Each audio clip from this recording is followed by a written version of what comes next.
Good evening, all, and welcome to Calbarter's Corner for this first episode of What Makes a Knight. I am Lord Calbarter Guyler, companion of the Meridian Cross, companion of the Argent Comet, companion of the Argent Lamp, companion of the Falcon's Faith, and Reaper, coming to you live, as always, from the barony of the Osprey on the southern coast of Meridies. Now, for this new series, I am joined by an SCA legend.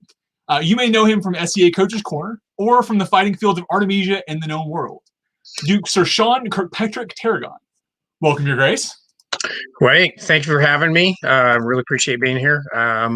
So I am Duke Sean from the Kingdom of Artemisia. I have been a knight for 33 years now, as of this last summer. I have had 7 of my former squires added to the knighthood. I have additional 6 of my grand squires who are members of the chivalry as well. So as relates to this particular topic and our series that we're going to be doing here, I have been training the knighthood of our kingdom for a long time now, and as Cal and I started talking about what we might want to do, I just realized I guess I got something to say. And so my great appreciation to you for suggesting the show, and looking forward to having some great conversations about what it takes to become a knight. So first of all, I have to point out that you have been a knight literally longer than I've been alive. So it's just to throw that on you, just going to make you feel old, just to start this. Our last reign, I finally got to knight somebody who was born after I was knighted. Wow. So that was kind of interesting. Of course, I missed the opportunity to like lay that out in his ceremony and say I've been a knight longer than you've been alive. But yeah, that was the first time. I think it was the first time that I've knighted somebody who was born after I got knighted. That's crazy. So you said you had 7 squires that have been knighted. So yeah, I think you definitely have the credentials of what makes a knight. You seem to know your way around teaching them. Yeah, and I'll tell you, when I had the first of my squires knighted, like immediately after they got knighted, I was like, that's cool and all, but did I teach them well enough for them to teach somebody else?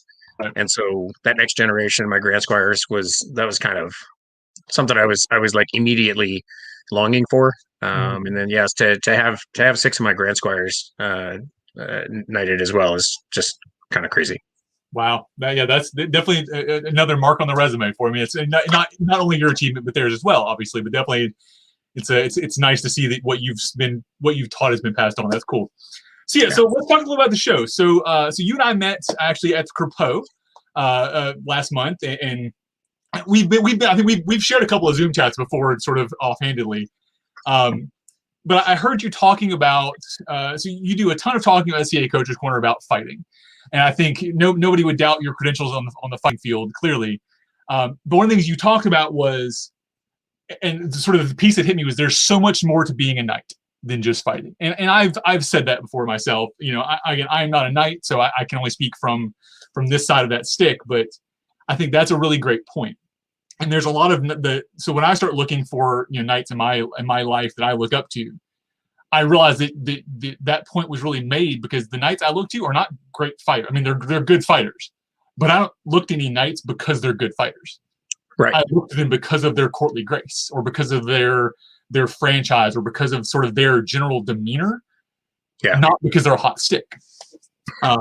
So I think the idea of what makes a knight off the field, or just outside of the right throwing blows is going to be a really fun topic to talk into, both from you hearing it from somebody who's been doing this for many years, and from me sort of getting to know, early in my fighting career. I've been fighting for 3 years now, so I know my way around the list field, but I am definitely not chivalry material, right? So I have so much to learn, but it's definitely, I think, easier to learn the total package versus just learning how to swing a stick.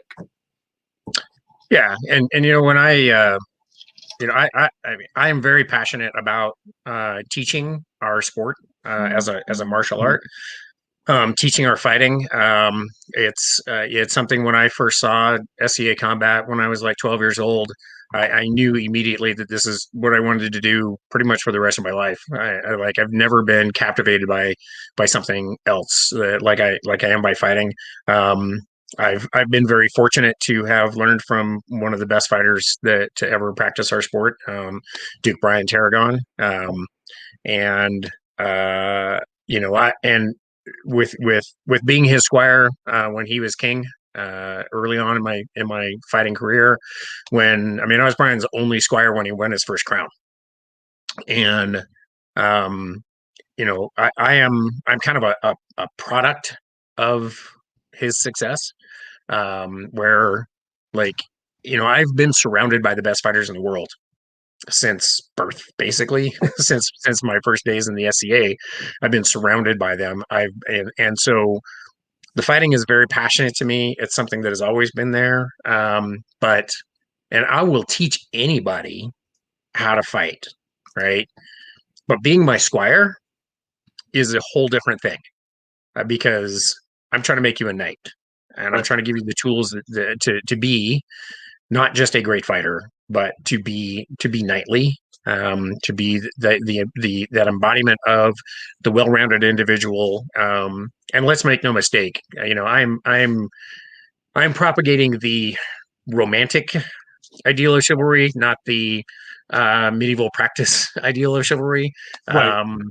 We're talking more the Sir Nigel and the White Company brand of chivalry, but because those are some of my big influences of what I want to be as a knight, and I will teach anybody how to fight. But being my squire and being a knight under my lineage is a very, very different thing, and it's something that we focus on quite a bit to make sure that we're not just making hot sticks.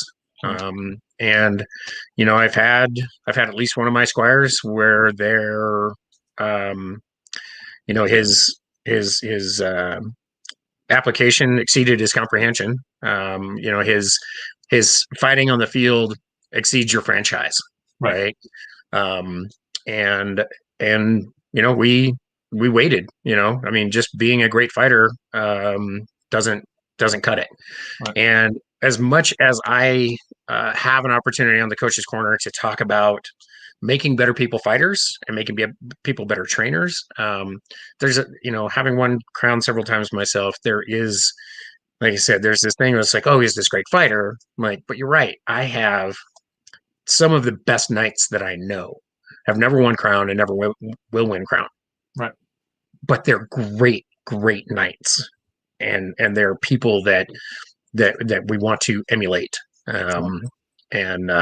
So that's kind of how this came about and why we're doing it. I think you hit the nail on the head there.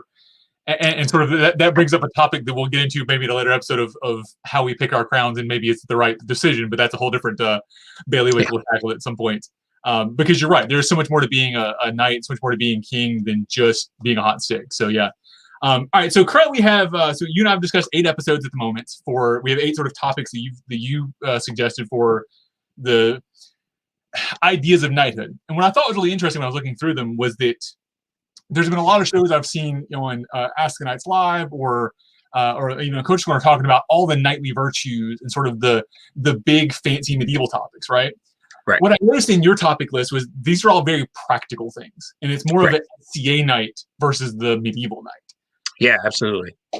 I think that really makes because there is a difference. Whereas we all want to be the Sir Galahad, right, with the shiny armor.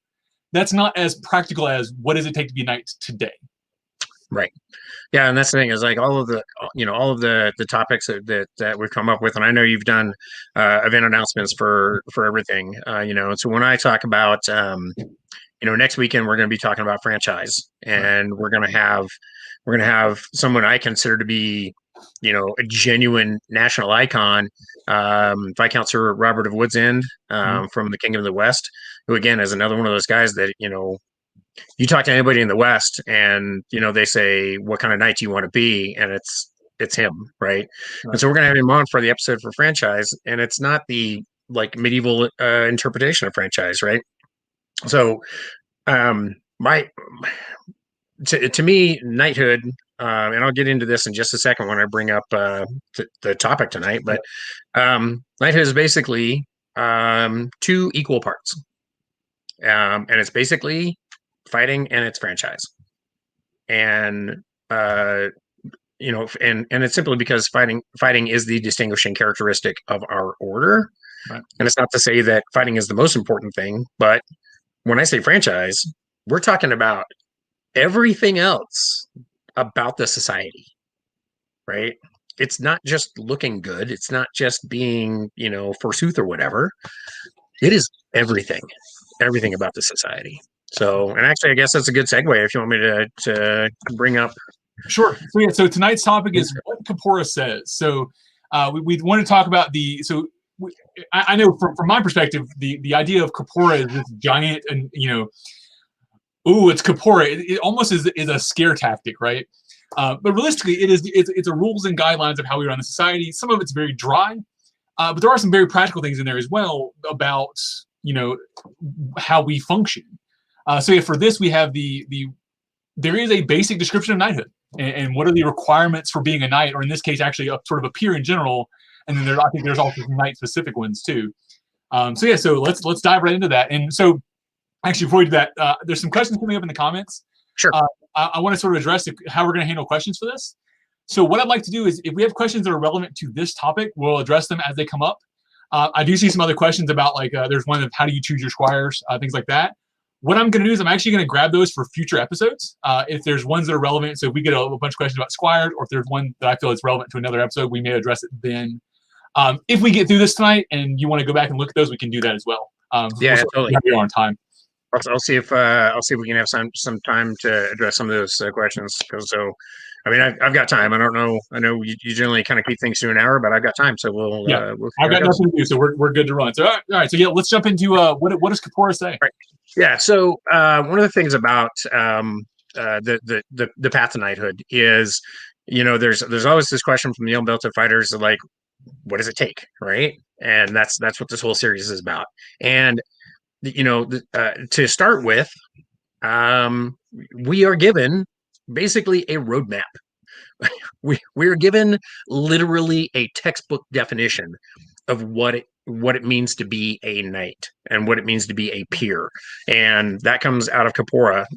So for all you unbelted fighters out there who have not heard the term before, Corpora is also known as the governing documents of the society.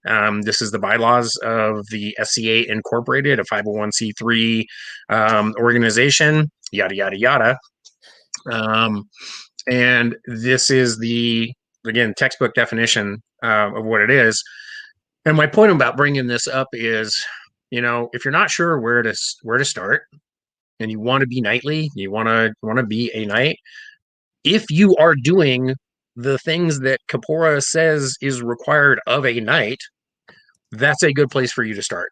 Now, every kingdom has its own standards. Every kingdom is different in how they view whether you are doing any of these portions enough or well enough or what have you. Is your, where it says, you must be, your fighting must be equal to your prospective peers. What does that mean, right? That can be a little nebulous. And that's a kingdom to kingdom thing. But if you look at what Corpora says to begin with, first off, as a peer, and you'll see this here in a second, as a peer of the kingdom, you need to be familiar with the governing documents of the society. Because step one so at the top here, we have patent of arms, right? These are the general requirements for any peer in general, okay? So this is also in Corpora. This is section 8, A1, general requirements. And you see right here at the beginning, they shall have been obedient to the governing documents of the society and the kingdom laws. They shall have consistently shown respect for the crown of the kingdom. They shall have set an example of courteous and noble behavior suitable to the peer of the realm. That again is kind of nebulous, but that's generally what we're looking for. They shall have demonstrated support of the aims and ideals of the society by being as authentic in dress, equipment, and behavior as within their power. They shall have shared their knowledge and skills with others. That one is very important to me. They shall have practiced hospitality according to their means. They shall have made every effort to learn and practice those skills desirable at and worthy of a civilized court. We're going to have pretty much a whole episode on that. To this end, they should have some knowledge of a wide range of period forms, including but not limited to literature, dancing, music, heraldry. These are what we refer to as the courtly graces. They should participate in society recreations in several aspects of the culture of the Middle Ages and the Renaissance. So just for a generic peer, those are some of the requirements. And that, again, is why I say that being a knight is one part fighting, one part everything else. Because if you look at that section, especially section G there, that's the courtly graces. These are, dancing, music, heraldry, chess, all of the knightly pursuits. And again, we actually, that particular section is kind of broken up into several different episodes throughout this series that we're going to be doing. So that's the general requirements of a peer. And this one at the top, that is something that a lot of people don't take into consideration. They shall have been obedient to the governing documents of the society and the laws of the kingdom. When we talk about, somebody wanting to be a knight, the very first requirement of being a peer is one of those things that we don't talk about, and so if you're an unbelted fighter and you want to be knightly, open up Corpora and read it. Take a look at some of these things. Because there's a whole section on duties and responsibilities of the populace, right? Duties and responsibilities of the crown. Right. Actually, our last coronation, our coronation ceremonies tend to be kind of fluid. There are some kingdoms where it is absolutely scripted, and thou shalt follow the script, and thou shalt not deviate from the script. Mm-hmm. Ours is somewhat fluid, including our fealty oath. And in our last coronation, the fealty oath that I wrote for that coronation, I basically did a cut and paste from duties and responsibilities of the crown and Corpora, and made my crown fealty oath off of that, basically saying everything that's in Corpora, including strengthening and serving the laws in the kingdom. Let's just start with let's start with what we are required to do as a minimum, right? That's as a baseline, and then we can move on from there, right? And that's the same thing with this for, considering being a peer and being knightly. Start with the baseline, start with, if you are doing these things, you're making a pretty good case for your worthiness as a candidate, if you will. So, Cal, you have any questions about the basic peerage part before I move on to the? So you said a thing that I want to question on you. So you said that it's equal parts fighting and franchise, right? Right. But then you further clarified that franchise is everything else. Yes, and I'm using franchise in that respect. So there's prowess, right, which is the distinguishing characteristic of the order, right. So prowess for us is heavy weapons combat. Right. Prowess for the laurel is arts and sciences and service and rapier combat. Right. That is the prowess. That is the distinguishing characteristic, and I'll get more into that in a second. And I just kind of generically refer to franchise as the complete package. Sure. Right. So there's that makes sense. I totally agree with you on the definition of that. Like, we have a whole episode on franchise in itself. Yeah. The question is do you believe there's truly a balance? Is it actually a 1-to-1 ratio, or is because when I heard you sort of describe it, and where I've sort of seen it, is it almost becomes a 60-40 or a 25-75. Like, there's some sort of a balance one way or the other. Or is it truly 50-50? I like to say that it's 50-50, okay. Because I think anything beyond that suggests that fighting is more important than everything else. Right. And because being a and if I were to balance that differently, I would probably put more weight on the franchise than I would on the prowess. Sure. Right. I'm never going to tell you that prowess is 60% of any peerage. Right. I would more likely say that prowess is 40%. The other side of that is, I've heard an argument in years gone by, and that's the thing. Having been a knight for 30 plus years for more than half the society, I've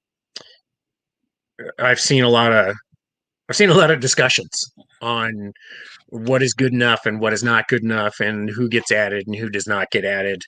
Heard an argument long time ago about how, well, this person who happens to fight is the most chivalrous person I've ever met, and it's the order of the chivalry, so we should add that person because they're the most chivalrous person I met, and and they happen to fight.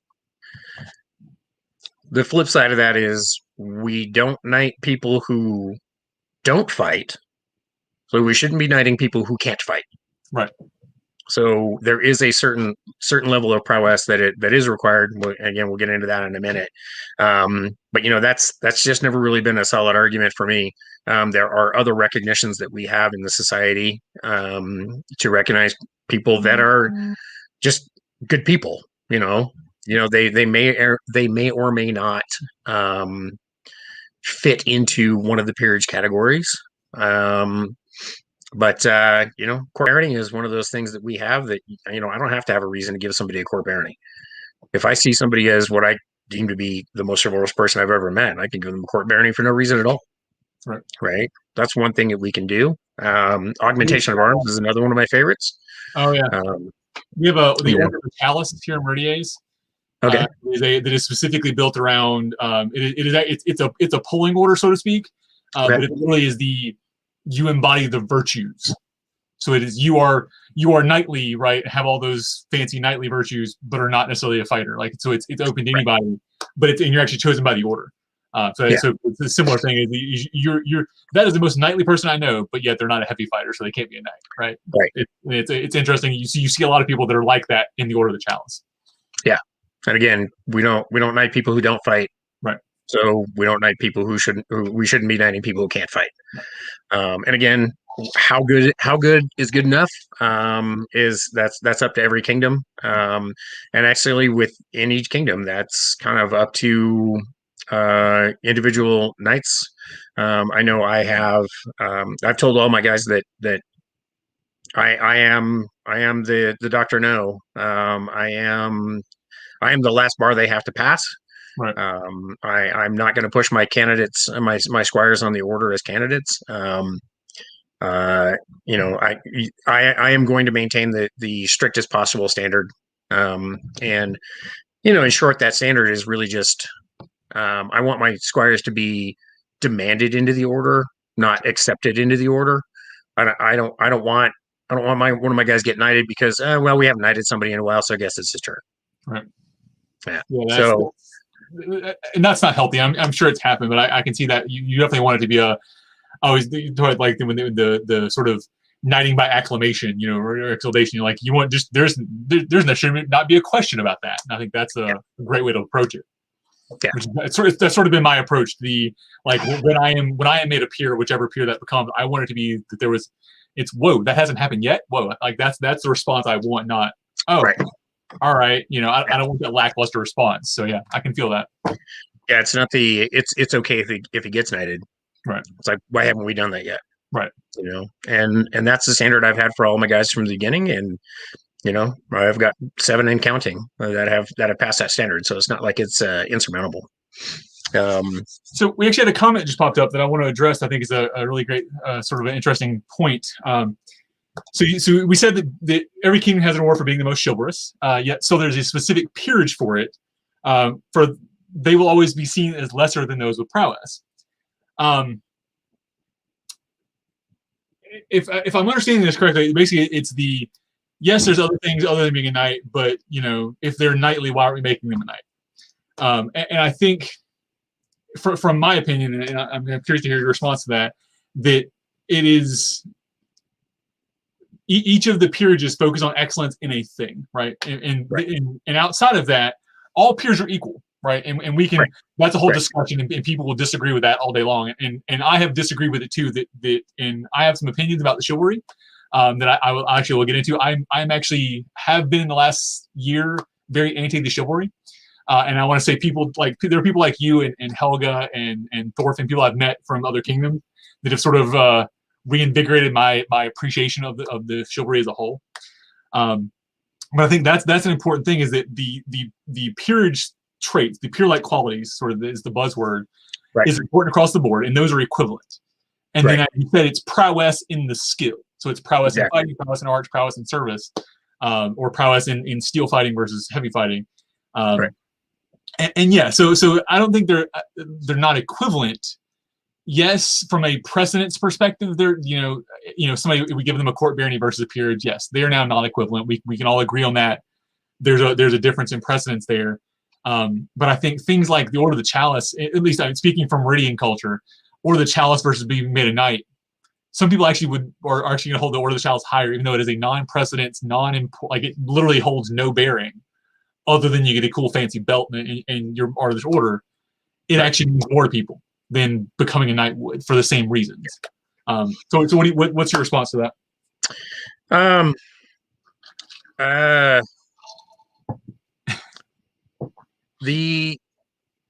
Yes, all the peerages are equal in precedence. I have always said that the chivalry, I think, is one of the most scrutinized of the peerages, and I think rightfully so. The way that our system is from day one and remains is our crowns are chosen by armored combat. And I know that there's some discussion on whether or not that is correct, and don't really want to get too much into that, but that's the system that we have. Right. And that means that as it is right now, our order, the Order of Chivalry, kind of has a great deal of sway in choosing the positions of highest honor in our society, and because of that, we should be more scrutinized. Right. We should be looking more at who we are adding to the order. And again, I think that's kind of the whole point of this whole series is, there was a time when before Artemisia became a kingdom, as part of Aidenvelt, and even not just that it was Aidenvelt, but throughout the society, everybody has the horror story of the guy who got knighted just because they're kicking ass, and there was no other substance to them. And we're certainly not free of that particular sin either. But that's something that we tried as a kingdom from the very beginning. We tried to make sure that we're not going to do that. That there has to be more substance to you. And we've had several of our knights who were great fighters that they had to wait because their prowess exceeded their franchise. And we needed to kind of wait for them to either find the buy-in or find that thing that distinguished them outside of just their fighting prowess. Right. And that is a way in which we as a kingdom, I think that's been my focus from the beginning of our kingdom, and I think our kingdom has done really well in that regard. That you're a great fighter. What else you got, kid? Right. There's got to be more to you. And like I said, I've got a whole nother episode on that too. We have 7 episodes of exactly answering that question. All right, so so I guess getting back on topic, so we talked about some of the sort of generalized requirements for a peer, for a patent peer within society. So that covers all 4 of the major orders. It also sort of by default also covers your royal peers, although there's no actual requirement for that, but it's sort of in the same grouping of that as these are also should be requirements for a royal peer, even though we have no way of stopping them, right? Yeah. It's the guy who wins the tournament at that point. So what else does Corpora tell us that is requirements? Are there ones that are specific to knighthood? Yes, absolutely. So let me scroll down here a little bit. So after the general requirements for the peer, we have order of precedence within the peerages, and there it says specifically, the crown may establish an order of precedence within the peerages according to the laws and customs of the kingdom. However, the chivalry, laurel, pelican, and defense are all of equal precedence and must be considered as one group. So that's some of the stuff we were just talking about there, where Right. all the peerages are equal. I think generally speaking, most kingdoms. I don't think our kingdom has it specified that one is above the other. Generally, most kingdoms, I think, when they're listing the peerages or when they're kind of looking at precedents, they generally just do them in the order of creation. Right. You know, and royal peers tend to be listed first, and then chivalry, then laurel, then pelican, then defense, and that's just, and again, they're all equal. I didn't get that far down.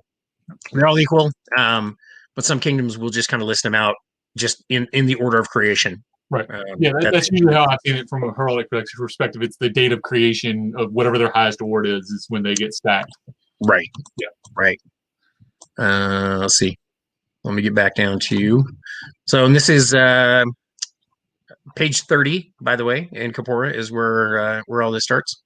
So I'm trying to get back down to that. I don't know how I got that far up there. You probably tabbed up something and it threw it off. So yeah, that's the order of precedence within the peerages. Departure of the peerage, that could be another episode. So yeah, I'll add that to our list. I'm making, so by the way, again, I see some comments that are coming in about fealty and squires and that. I'm adding those to a spreadsheet over here for future episodes. Yep. So we'll definitely address those sort of in length if we don't address them in this episode at the end. Okay, so patent orders. The way the society operates right now, a patent of arms comes only with a bestowed peerage. There are grants of arms and award of arms that can be what we call naked, AOA, GOA. You can give those without being attached to an order. Our kingdom happens to have AOA level orders for fighting arts and service and rapier for AOA level and GOA level, but you can get just a blank, here's an award of arms that doesn't require you to excel in one of those other endeavors. But a patent of arms only comes with specific orders, the 4 bestowed peerages and the royal peerage. And as far as I know, I think there may be 1 or 2 kingdoms that do not automatically make royal.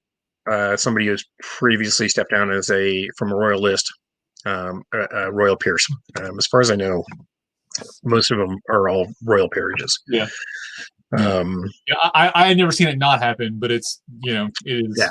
I don't know that it's required in Meridia's, but I've never seen it not happen. So I'll look into that in fact. Yeah.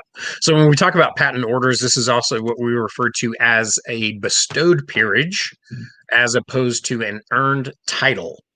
An earned title is going to be the Viscounty level, the county level, the duchy level for somebody that is at a royal list. Also, the royal peers are different from court baronies. Somebody can be a peer and be a court barony, but that doesn't make them a royal peer. Right. So for the chivalry specifically, so the chivalry consists of 2 equal parts, knighthood and mastery at arms. No one may belong to both parts of the order at one time. When a member is admitted to the order of chivalry by the sovereign, the choice of which part of the order to join is made by the new member. The candidate must be considered, this is important, the candidate must be considered the equal, I'm going to highlight that, the equal of his or her prospective peers in the basic weapons of tournament combat. To become a knight, the candidate must swear fealty to the crown or of his or her kingdom during the knighting ceremony. Masters at arms may choose to swear fealty, but are not required to do so. And so that's really that bit right there. That one sentence right there is the difference between Knights, Laurels, Pelicans, Order of Defense is that the candidate must be considered the equal of his or her prospective peers in the basic weapons of tournament combat. Which brings up some interesting points because there are very specific words there. So you have basic weapons, which is going to be your your sword, shield, sort of your basic functions, right? But also it brings up the idea of tournament combat, which means you can only be a knight for being good in tournaments, not for being good in war. That's a discussion in itself right there, but I just think that interesting that wording is specific. So,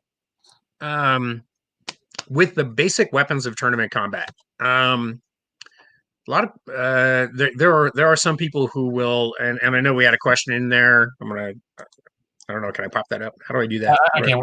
Which one do you want to? One from Chris Lancaster about what other combat forms. Yeah. So this is Duke Christopher of Houghton. What other combat forms should everyone be familiar with, and to what level? So when we talk about tournament weapons, there are some people that are going to assume the tournament weapon just means sword and board. Right. But tournament weapons in the Middle Ages,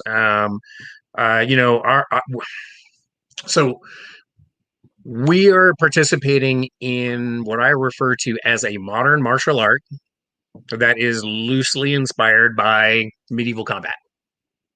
We're not doing medieval tournament, right? Part of that is what I refer to as the magic shield concept, right? Where if you have a shield, there's no possible way that you could be damaged if something like hits your shield, right? If you block something with your shield, there's no way you could do that. Well, if you got a strap shield in the Middle Ages, it's a reasonable chance that if somebody hits you with a two-handed axe right in the middle of your shield, it could possibly crack your forearm right through right through your shield, right? If it doesn't just split through the shield and actually hit your arm itself, right? Right. Yeah. Right. So we have this magic shield concept where you can't do any damage behind my shield, and because of that, we have a system in which sword and shield is the best balance between offense and defense, right? Any other weapon system that you have has great swords have more range, glaives have more range, Florentine has two swords, but there's no shield, so there's every other system you have has heavy pluses in one and heavy minuses in another. Sword and board gives you the best balance of offense and defense, and for that, it has sort of become the standard of the society. And again, that's a product of the fact that we've created a modern martial art that is not reflective of medieval combat. It's essentially medieval tag. Let's be honest here. That's, right. We're playing tag with sticks, folks. That's right. It's funny. In the interviews that Sir Rifkin's doing with the Murder of Dukes, one of the questions she asks is, "What's your favorite, perioid or period-esque movie?" And it's funny that near the top of everyone's list is A Knight's Tale. It's the best movie. Yeah. And the really funny thing about that is, for as much as they went out of their way to make it not period with the modern music and that sort of stuff, they got a lot right. The way that they chose the tournament, there's all the shields on the thing. What list do you want to be in? Bing, bing, bing. I'm going to tap all these lists I want to be in. And the fact that longsword or greatsword was the tournament form for the most part. That's what people were tested with. They weren't tested with a sword and board, right? And so that's one of the biggest difference between what we do and what they do in the Middle Ages. So that's the system that we have. So, but I like to refer to it as fighting the rack, the whole weapons rack, right? And to me, it's one of the things that was impressed upon me by my Grand Squire or my Grand Knight, Sir Robert Dispenser, and of course my knight as well, Brian. And we'll be having Robert and his wife Sir Leah on another episode as well. And one of the things that was impressed upon me with that was like, here's your spork and an old shoe. Go kill those 10 guys over there. Right. A knight should be able to accommodate himself well with any weapon. You should be able to pick up anything, right? And the more weapons forms, or the more traditional or classic weapons forms you fight, the easier it becomes to be able to pick up anything, right? I just recently started picking up the glaive more recently. Actually, as a product of the fact that one of your production buddies, Baby Ninja Pikachu. Oh, Ninja. Yeah, Baby Ninja shows up in town because he had work in Boise, and then he drove down to Salt Lake for practice in the middle of the week, and then went back. I'm like, that's a 5-hour drive. So he comes down here. We got him some glaives to work with. I hadn't picked up a glaive in 10 years. And I'm like, got the glaive guy in town. We've got some couple of extras. Let's give it a shot. And I pick it up. I'm like, oh, okay. It's been a while, but hello, old friend. Like, there's something to this. And so I worked with him. He kind of gave me the itch, and then I worked with Anton a little bit. I'm like, how are we doing this thing? And then, started entering our crowns with glaive, and, it had been a while since I picked it up, but it was not that much of a stretch. Right. Right. But basically some of the classic weapons forms that we look at are going to be sword and shield, spear, either 9-foot or 6-foot spear, most common. Great sword is classic. Great sword, bastard sword, those are classic medieval weapons. Two sword is terribly unperiod, but it's something that we do. Sword and dagger is more period for us. Yeah. It is period. It's very late period, and it's more the steel fighting community than it is the heavy fighting community, just on the tournament style. Right. But it's a system that we've long accepted as generally tournament weapon. There's a lot of, and you get into some of the more traditional or non-traditional weapon systems. There's probably half the kingdoms of the known world that poo-poo the concept of the Madu or the spear. Yeah, I mean, part of that for me is like, you take a piece of rattan and you put tape on it and you say, this is the killing part. And like, that's the system that we have. Right. So you take a piece of rattan, you put a thrusting tip on both ends, and those are the parts you kill with.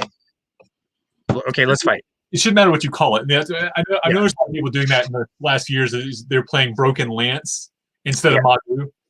Yeah. It should be longer Madu. Let's be honest here. Let's not. Yeah. I mean, you can justify it in any way you want, and there are a variety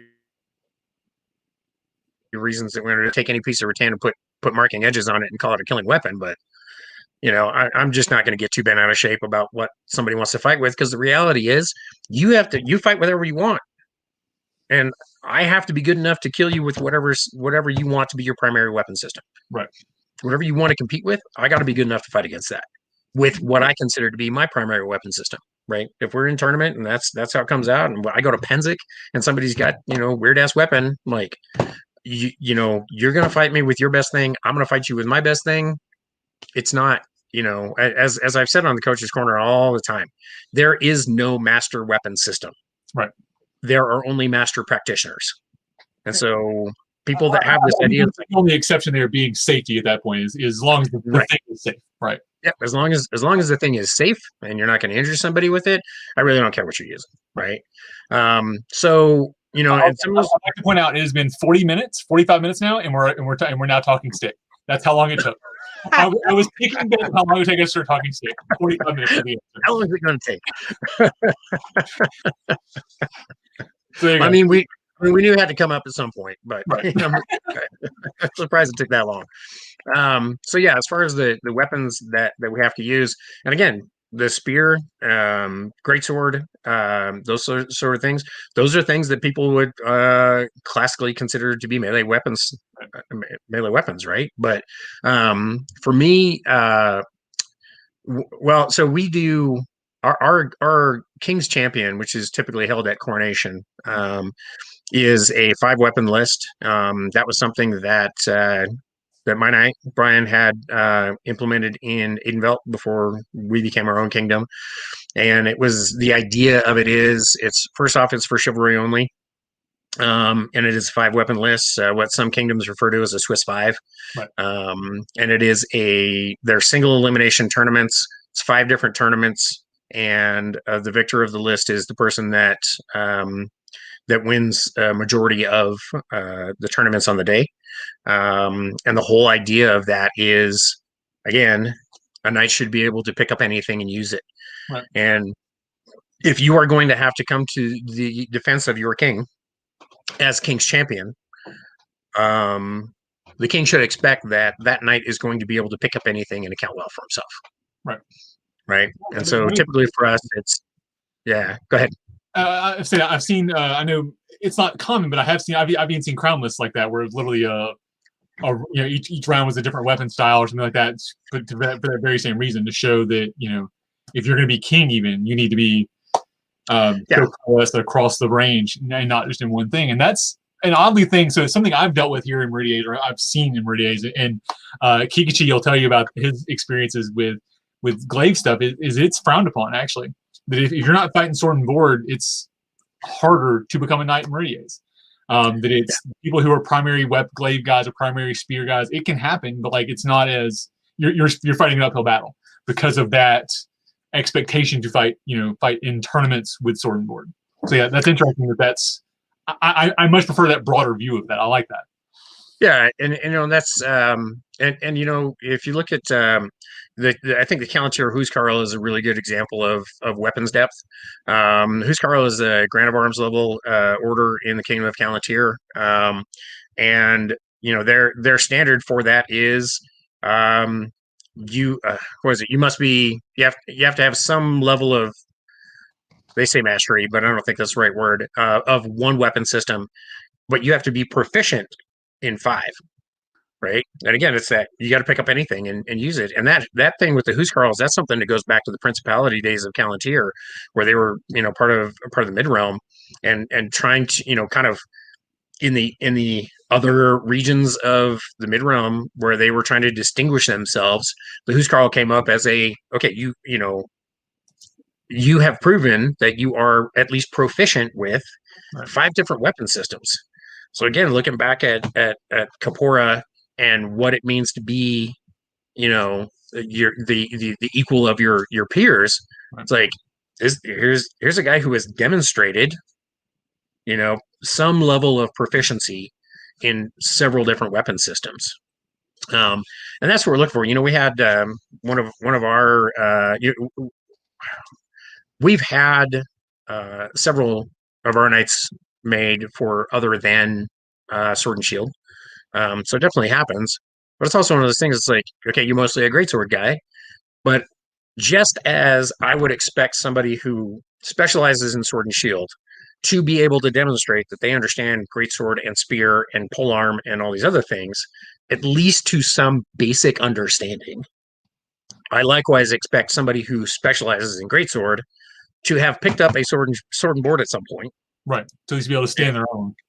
Yeah, to be able to because as again, going back to the basic requirements of a peer, one of the things that we are required to do is continue teaching our sport and propagating our species, right? And that means a knight who specializes in greatsword should be able to speak intelligently about the very basics of how to use sword and shield. Right. So it's across the board. If you are going to fight something other than sword and shield, it is going to take you longer.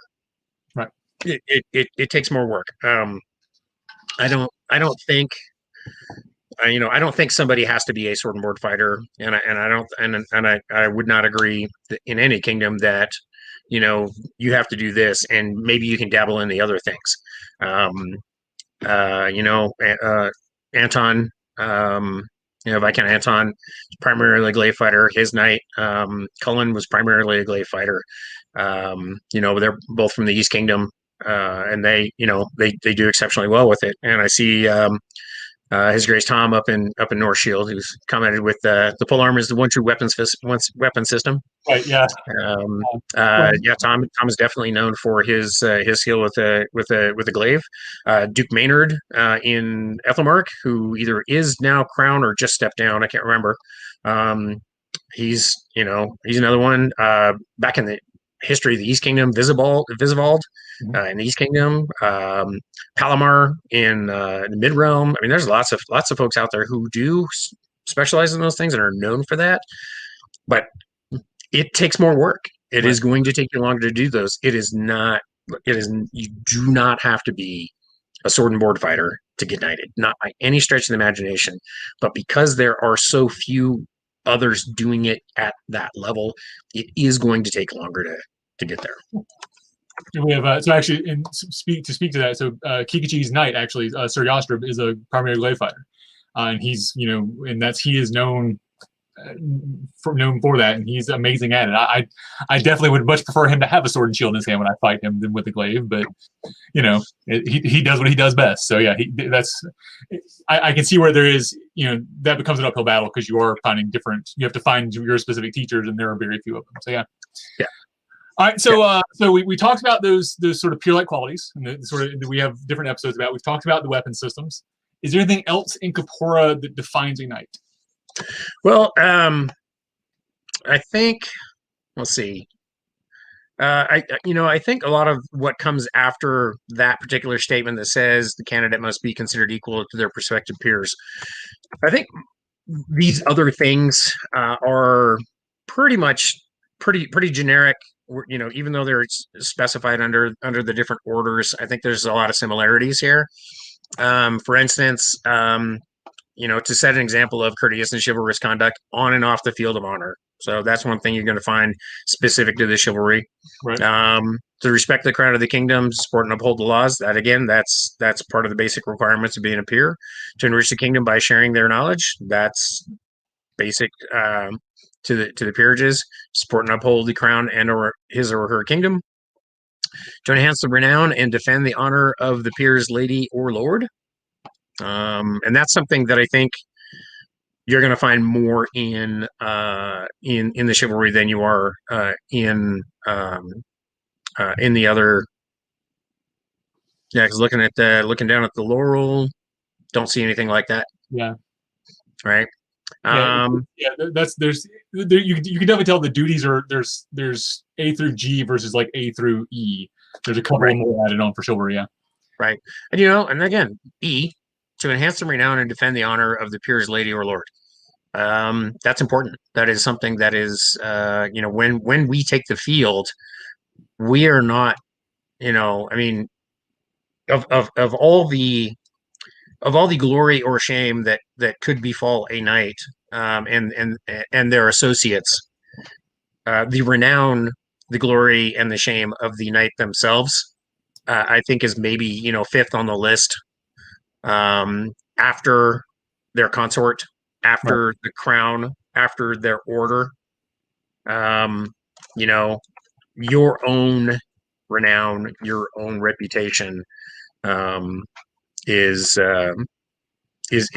of little concern compared to that of your consort. Because when I go out there and I take the field, whoever it is that I'm fighting for, when the SCA started, the first tournament that we had in the SCA, there was no king. Right. There was no king. They had a tournament. They all called each other sirs. They all called each other knight, whatever. There was no king. And the person that won that tournament declared his lady to be his queen of love and beauty. So if you get right on down to it, it started with the queen. Right. It started with honoring those that we do combat for and increasing their name.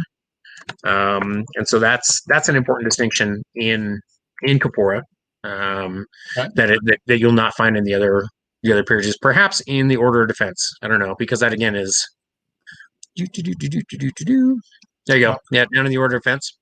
Yeah, to enhance renown of the ladies. But you don't find that in the Pelican, you don't find that in Laurel, and there's nothing wrong with that. It's just that's not really a venue in which, when we do arts and sciences competition, you're not doing that to advance somebody else's Right. reputation in that same regard. Right.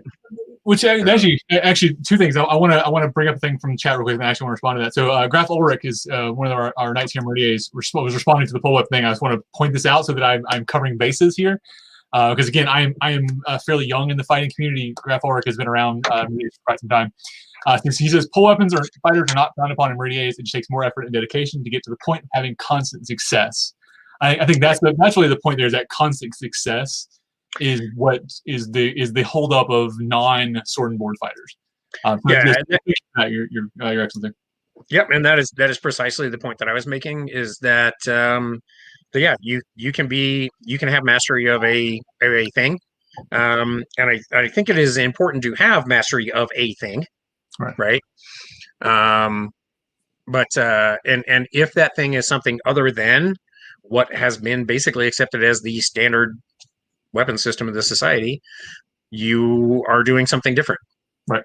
And it's going to take longer just because you're fighting against. I mean, when I say fighting against, I mean competing with a majority of people who are fighting a standard, right? And so, I had one of our knights here in Artemisia, Count Dahud, Aldamashki up in Montana. He was the one when I started kind of branching out and kind of like wanting to be better at some of the other knightly weapons. Dahud was the one that told me, I don't get good at fighting greatsword, because he won our crown with a greatsword, right? Mm-hmm. He was known for that. That's basically when he got knighted. That's what he was known for. That and his spear work and his pole work, right? And he told me I didn't get good at fighting greatsword by fighting other greatsword fighters. Right. I get good at fighting greatsword by fighting sword and shield fighters. Right. It's a stricter standard. Right. It's hard to pull out of the shield when you can't bash through his shield with it. Right. Yeah. Yeah. And so, that's one of those things that's always stuck with me, but it takes more work. Right. It's because you're fighting, two different systems with vastly different strengths and weaknesses. And for that, it just takes longer. So that makes complete sense. I think that really the thing I've heard the most, because I've had discussions about that, of the constant success. Like that really rings true, because that's the thing is, he's a good fighter, but he's not consistent. Right. Right. Stick one day and not the next. And that constant success is really, I think, what defines are you good with your weapons? Is it consistent? So I think that's a really great point. Yeah, that consistency is huge, because typically when people are hot and cold, it's also peaks and valleys. Right. Like when they're really hot, they're really, really hot. And when they're cold, they're super, super cold. And I would much rather have somebody who is consistent, just and a sustained consistency. One of the things that there's the argument of, we don't want to be gatekeeping, but at the same time, there's a thing where when somebody reaches a certain level of skill, I think there's a period of time required to determine a certain consistency, and at the same time, to some degree, how does that person handle being the top unbelted fighter in the kingdom? Right. How do they deal with the celebrity status that goes along with, our Queen's Champion list is unbelted only, so it's a pretty big measure for our unbelts. I had the one of my squires that had won our Queen's Champion 3 times in a row.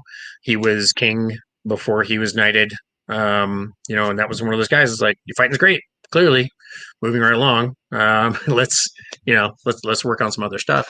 But yeah, having that, when you become Queen's Champion, you are kind of the top of the squire pile, if you will. Right. Like, how do they deal with that celebrity status? How do they deal with the fact that they know, not because the order has broken circle. Let's face it. It's like, he knows that we're talking about him. Somebody must have broke circle. It's like, maybe he's just not an idiot. When you win the tournaments, it's obvious you're winning the tournaments. Yeah. Right. And by the way, we're just not really that subtle right? Like we're like we get out of a ship circle and then everybody races over there and tells him how to fix all his problems. We're just not really that subtle. We're really bad about that. So like maybe he's just not dumb and he knows that we're talking about him. Right. How do they deal with that? How do they deal with that celebrity status? And seeing how they handle that, I think becomes a measure of their worth for the order. Sure. No, I think that's a that falls into that sort of the I'll call it legal bearing, the sort of the how do you carry yourself overall as part of that, which I think we're going to touch on in a later episode. But we did have a question come in that I think is relevant for this one.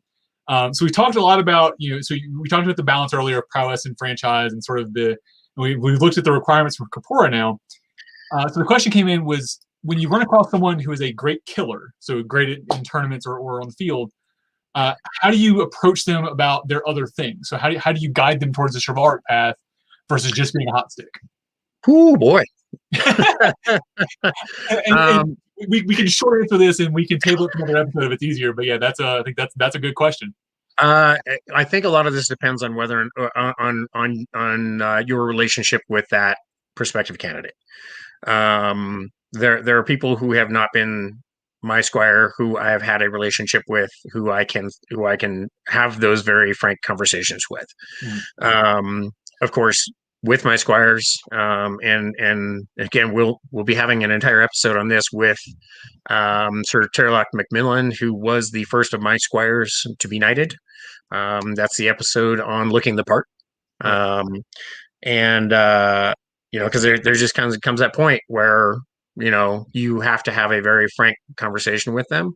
I've been very fortunate with all of my squires to date, where I have not had a problem child. I've not had anything I really had to fix. Generally, the people that have come to me to be my squire are people that generally want to be good people anyway. Sure. So they want to be peers. They want to be peer-like. And so for me, it's just been giving them examples of how to manifest that peer-like behavior in ways that they can display that for themselves. So I've never had to fix a problem, if you will. But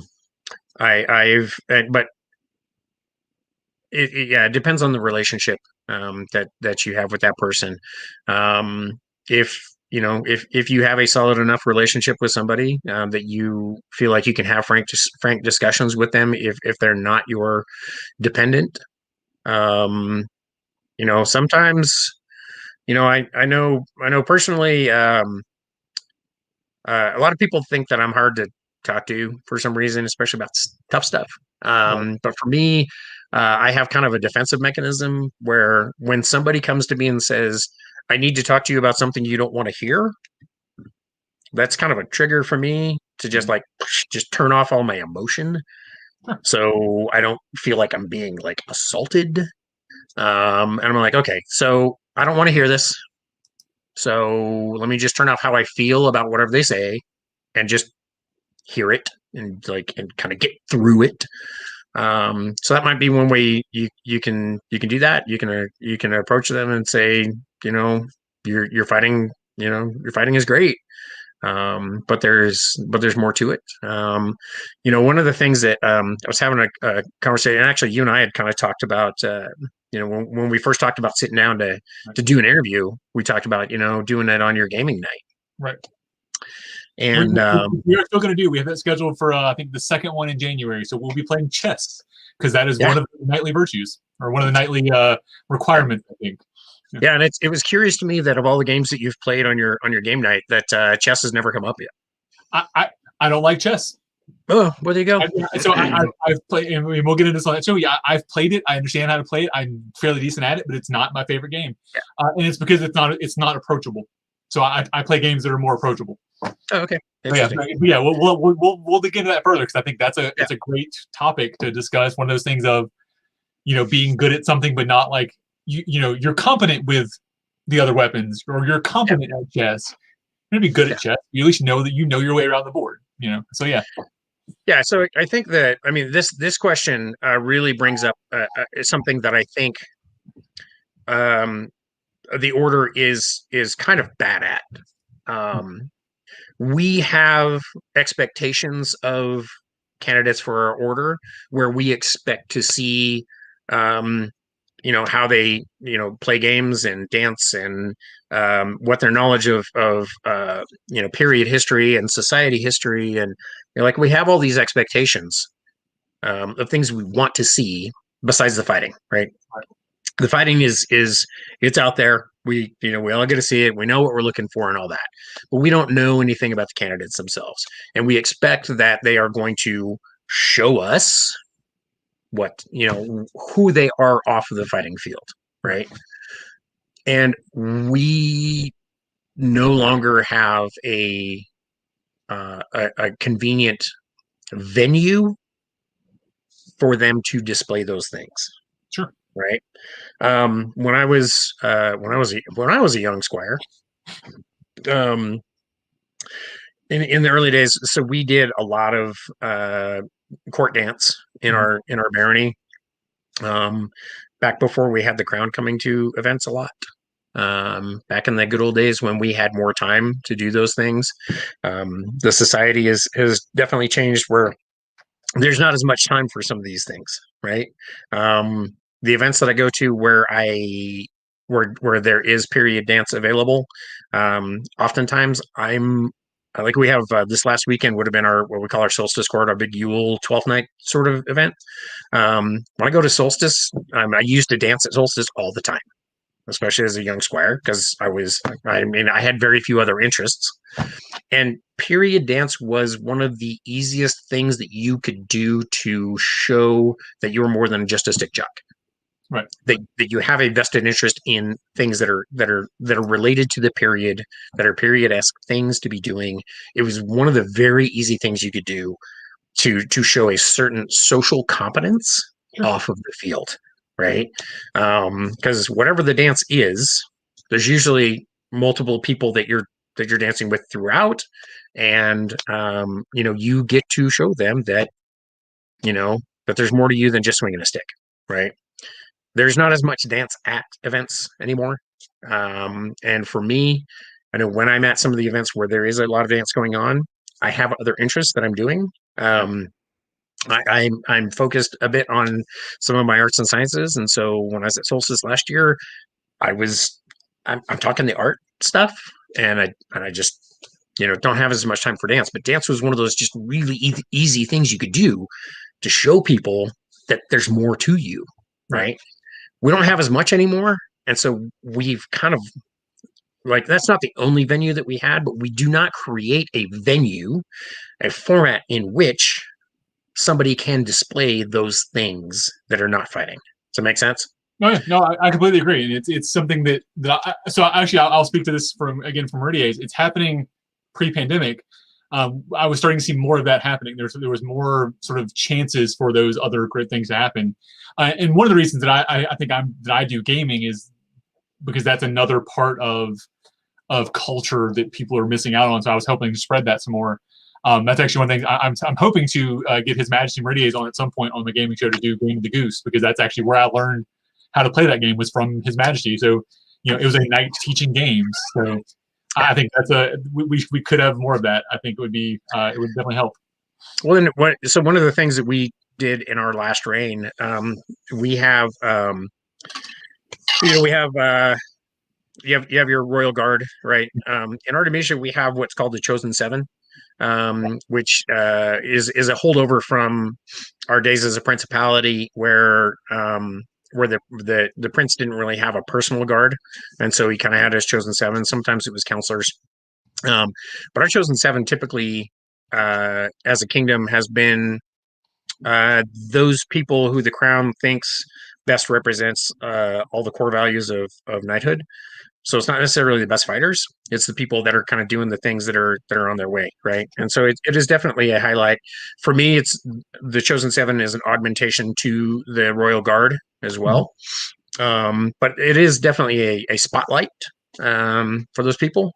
And in our last reign, what we did was we kind of set them on a quest where we said, you're going to take a period game, and you're going to have an interview, basically, with members of the chivalry, where you're going to take a game, you're going to sit down and, off the fighting field, play a game with one of the members of the chivalry, and you get 5 questions, they get 5 questions, or however it works. For me, it's something I've been thinking about for a long time. I've done with some of my other squires as well, to kind of arrange those things where, I've got the squire who doesn't know this knight in Montana, Right. and would like to know more about that person, and just sit down, play a game, have a discussion, and just talk about it. So, as Tom was saying, how do you engage that conversation? It really, a knight can take a game board to an event, and it's generally something you want to arrange in advance. You don't want to spring this on poor unbelted guy. Right. If they are squired to a knight, you can approach the knight and say, "Hey, I'd like to have a conversation interview. I'd like to know more about your squire." And just make arrangements. If you're going to an event, say, "Hey, can we just take a few minutes to sit down and play a game and have a discussion?" There you go. I think it's a very easy thing that we can do, that we can easily make time for. That kind of replaces the loss of that venue. Because again, we expect these things of our candidates, but we don't give them the format in which to display those things. Does that make sense? No, I could, 100% agree. And I think that's so. So a couple things from the comments, and then I think we're going to wrap it up. Sir Joffrey has commented that he will happily play you in chess. So I may have gotten out of a chess game, so that'll make me happy. I will sit back and commentate and let the two of you battle that out. We might just have to find an online chess somewhere that might be a little easier for us. Well, that's what we have one we'll be using on the show. So I have a format for that already. So we'll make that happen. Perfect. And so Sir Joffrey will also be joining us for the Courtly Graces episode. So he is my definition of courtly grace. So he is a great example of that. I'd love to hear what he has to say about some of these topics as well. Because my love of gaming actually came from him, at least from an evil perspective. So he'll have some interesting opinions. So very much looking forward to that episode. Yes. Yeah. I'm looking forward to this entire series. I think we have a lot of great things to cover. So we talked about our next episode. We have so we're doing in 2 weeks. We'll be doing franchise same time, and that's going to be a fun one. So sort of talk about we talked about the legal stuff now, and then we'll talk about the sort of the rest of the package, and then some of our other episodes will drill into some of those franchise points. And I think this will be a really fun series. So let's see, other stuff I've got coming up here on the channel, and then we'll do some last thoughts. So this Wednesday, we've got What You Playing Wednesday. So it's every other Wednesday. We're doing 5 lines this week with Lord Nikon. Nikon's a really great guy actually here in Meridies. He actually runs a show called Slightly Nightly, where he does some virtue talk as well. So he does that on his YouTube channel. I'll have that link on Wednesday. And then next Sunday, I actually have a special guest for Coffee with Cal. I'll be joined by their Highnesses of the Mists. Talk about spider-consort relationships. So it'll be my first royal appearance on a Coffee with Cal. So that'll be fun. So tune into that. So make sure everybody out there follow, subscribe on both YouTube and Facebook, please. Helps you know when we're going live, and then also helps support the channel, and so you know what I'm doing outside of just this show as well. If you've got any other questions you want to send in, you can send them in between the shows, just to the Calbar's Corner Facebook page. Or to either His Grace or myself directly if you have us on Facebook, and we will load them into the show. Any final thoughts from you, Your Grace? I mean, just with regards to this particular topic, again, to recap, people ask all the time, it's like, what does it take to be a knight? And we have a textbook definition. We have a roadmap right here. At the very least, if you were doing the things that Corpora says are required of a knight, whether or not your crown agrees with, whether you're not doing those well enough, at least gives you a place to start to be able to say that these are the things that I'm doing. And, above all, and something you'll see as a common thread throughout this whole series is do these things because you love doing them, not to get the thing. It very much, knighthood very much is a, it's the destination, not the end kind of thing. Right. And it is a lifetime pursuit. But if you're doing the things that Corpora says is required of a knight, that's a good place to start. Well said. So, otherwise, thanks, Cal, for having me on.